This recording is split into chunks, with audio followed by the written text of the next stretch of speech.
Hello বন্ধুরা, এখন আমি আশফাক নিপুণ পরিচালিত জিম্মি বলে ওয়েব সিরিজটা রিভিউ করতে চলেছি, যেটি আমি হইচই বাংলায় এসে দেখলাম এবং এখানে লিড রোলে আছে হলো জয়া আহসান। তো কেমন লাগলো এই সিরিজটা? আছে টোটাল 7টা এপিসোড, ডিউরেশন হলো 19 থেকে 29 মিনিট এবং গল্পটা সিজন 1-এর মধ্যে কিন্তু শেষ করে দিয়েছে, এটুকুই বলা যেতে পারে। ছোট্ট করে যদি গল্পটা বলি, কি রুনা লায়লা নাম হলো আমাদের জয়া আহসান। তো খুব আইকনিক একজন সিঙ্গার এবং বাংলাদেশে বিশেষ করে, এবং এবার বাংলাও কিন্তু বেশ পপুলার, মানে তার গান কিন্তু আমরাও কিন্তু অনেক ছোটোবেলা থেকে শুনেছি। কিন্তু জয়া আহসানের যে ক্যারেক্টারটা রয়েছে, সে একটা ইলেকট্রিক সাপ্লাই বোর্ডে কাজ করে এবং সেখানে তার তার সাথে তার যে হাজব্যান্ড রয়েছে এখানে, সে কিন্তু খুব এক ভালো ইনকাম করে না। এবং একটা সময় জানা যায় তার হাজব্যান্ডের চাকরিটাও নেই, কিন্তু বাড়িতে এসে জানায় না। এদিকে জয়া আহসান, সে হলো উচ্চাকাঙ্ক্ষী, মানে সমস্ত কিছু সে পেতে চায়, লোভ তার মধ্যে প্রচুর রয়েছে। এমনই সময় হঠাৎ করে তার অফিসে এমন একটা ঘটনা ঘটে এবং সে তার অফিসের মধ্যে থেকে এমন কিছু জিনিস পায়, একটা বাক্স পায়। সেই বাক্সের মধ্যে কী আছে আপনারা দেখলে জানতে পারবেন, যেটা তার লাইফটাকে সম্পূর্ণভাবে চেঞ্জ করে দেয়। এবং এই চেঞ্জ হওয়ার পর তার লাইফে কী কী ঘটনা ঘটে, এই সময় তার লাইফে কী কী ভালো জিনিস ঘটে বা কী কী খারাপ জিনিস ঘটে, সেইগুলো সে কীভাবে ওভারকাম করে বেরিয়ে আসতে পারে নাকি, এবং এই চক্রব্যূহের মধ্যে কি সে ফেসে যায় নাকি সেখান থেকে সে বেরিয়ে আসে, এবং সে যে লোভটা করলো সেই লোভটা তাকে কোন রাস্তায় নিয়ে গেল। এবং অ্যাট দ্য সেম টাইম বাংলাদেশের যে ঘটনাটা, মানে সেখানে সরকারের পতন, প্রধানমন্ত্রী চলে যাওয়া, সেখানে মানে স্টুডেন্ট সেরা যে একটা আন্দোলন হচ্ছে, মানে কোটার বিরুদ্ধে সেখানে আন্দোলন, সেখানে তারপরে সরকার চলে যাওয়ার পর তাদের মধ্যে বিশৃঙ্খলা, সমস্ত কিছুই ঘটনাগুলো জড়িয়ে আছে। তো কারেন্ট সিচুয়েশনের সাথে এই গল্পটাকে কিন্তু মিলিয়েছে। এরপরে জিম্মি মানে আমাদের রুনা লায়লা কী হয়, এর থেকে বেশি জানতে হলে আপনাকে হইচইতে গিয়ে 7 এপিসোডে এই সিরিজটা দেখতে হবে। দেখুন, একটা জিনিস এই কাজে বলে দেওয়া উচিত, এটা একটা কিন্তু লাইট হার্টেড কাজ এবং এর মধ্যে কিন্তু মজাও আছে, থ্রিলও রয়েছে, যেটা কিন্তু আপনি দেখে এনজয় করতে পারবেন। খুব বেশি ভাবতে যাবেন না। খারাপ জিনিস কোথায় রয়েছে সেটা আমি পরে বলছি, বাট প্রথম যে জিনিসটা ভালো বলবো সেটা হলো এই সিরিজটা দেখতে কিন্তু আপনার কোনোভাবে বোর লাগবে না। আপনি কিন্তু স্ক্রিন প্লেটা কিন্তু টান টান রেখেছে, মজার সাথে রেখেছে, এবং মানে ঘটনাগুলো যেরকমভাবে রেখেছে সেগুলো কিন্তু আপনি দেখতে দেখতে মজা পাবেন। এবং খুব বেশি এক্সপ্লোর করে খুব হেভি কিছু গিয়ে যায়নি, খুবই লাইট হার্টের মধ্যে দিয়ে গেছে, এবং যেইভাবে গেছে সেটা কিন্তু আপনার দেখতে মজা লাগবে। দ্বিতীয় বলবো এখানে পারফরমেন্সের কথা। তো জয়াজন এই ক্যারেক্টারটা কিন্তু আমার বেশ মজাদার লেগেছে, এবং সে একটা গ্রেস রেড ক্যারেক্টার, পরিষ্কার কথা। এবং তাকে দেখে, তার একটা ডিসিশন দেখে আপনার কিন্তু তার প্রতি ঘৃণাও আসবে। অবশ্যই ঘৃণা করার মতোই কাজ, কিন্তু তার হাজব্যান্ডের ক্যারেক্টারটাকে দেখলে আপনার কিন্তু ততটাই অসহায় মনে হবে।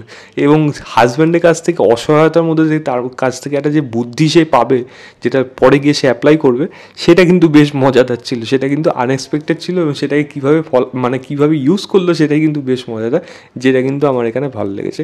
সাপোর্টিং ক্যারেক্টার যারা যারা রয়েছে তাদের প্রত্যেকেরই পারফরমেন্স কিন্তু এখানে মজাদার লেগেছে, আমার ভালো লেগেছে। এবার আরেকটা জিনিস হলো, এখানে দুজন গুন্ডা আছে, মানে গুন্ডারা যেরকমভাবে মানে কী বলবো সেগুলো, মানে যেরকমভাবে টর্চার করে আপনার থেকে কথা বার করে, সেগুলো কথা শুনলে আপনার মজা লাগবে। মানে একজন আরেকজনকে বলবে, এবার তো গেট আপটা চেঞ্জ করো, লইলে তো আমাকে মুরগি চোর ভাবছে। এমনভাবে বলবে না, আপনার রীতিমতো মজা পাবেন। ডায়লগের যদি কথা বলি, ডায়লগগুলো কিন্তু বেশ মজাদার, সেরকমভাবেই লেখা হয়েছে, যেটা কিন্তু মানে এই ডার্ক কমেডি ব্যাপারটা কিন্তু ভালোভাবে এখানে ফুটে ওঠে, যেটা কিন্তু আমার বেশ ভালো লেগেছে এখানে।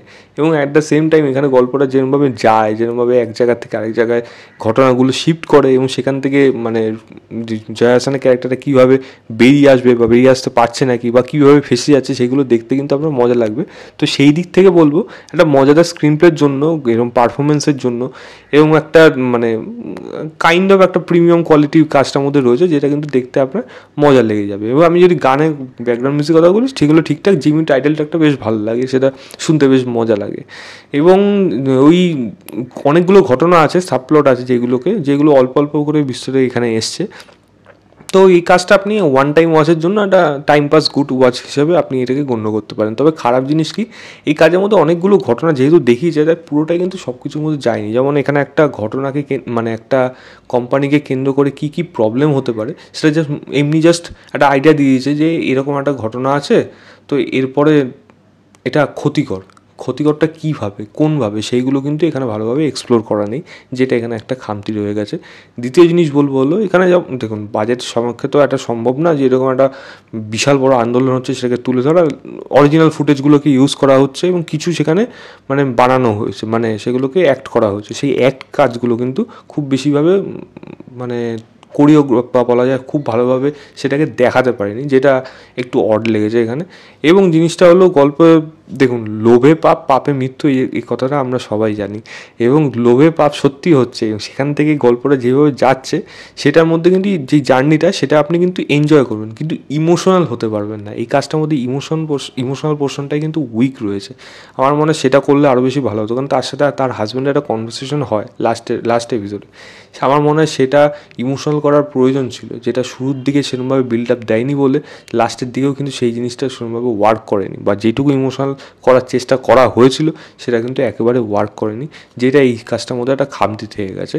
ছোটোখাটো আরও অনেকগুলো দিক রয়েছে যেখানে এইগুলো প্রপার ইনভেস্টিগেশন বা ডিটেলিংয়ের মধ্যে অনেক কিছু অভাব থাকলে, মানে রাইটিংয়ে গল্পের মধ্যে অনেক বেশি ইনফরমেশনের অভাব থাকার জন্য কাজটা একটু ইনকমপ্লিট মনে হবে। বাট ওভারঅল কাজটা দেখতে কিন্তু আপনার এই ওয়ান টাইম একটা গুড ওয়াচ হিসেবে আপনি এটাকে গণ্য করতে পারেন। আমার কাছে কাজটা কিন্তু একটা ভালো গল্প, আমি মানে ভালো ওয়েব সিরিজ হচ্ছে, খুব এক্সট্রাঅর্ডিনারি কিছু না, একদম জঘন্য হয়েছে সেটাও বলবো না। আমি কাজটাকে 3 স্টার দেবো আউট অফ 5 বলবো। হইচইতে যান, গিয়ে দেখুন, দেখে জানাবেন আপনাদের কেমন লেগেছে। তো এই ছিল আমার ওভারঅল রিভিউ জিম্মি বলে ওয়েব সিরিজটা। ভিডিওটা ভালো লাগলে লাইক শেয়ার, চ্যানেলটাকে অবশ্যই সাবস্ক্রাইব করে দেবেন।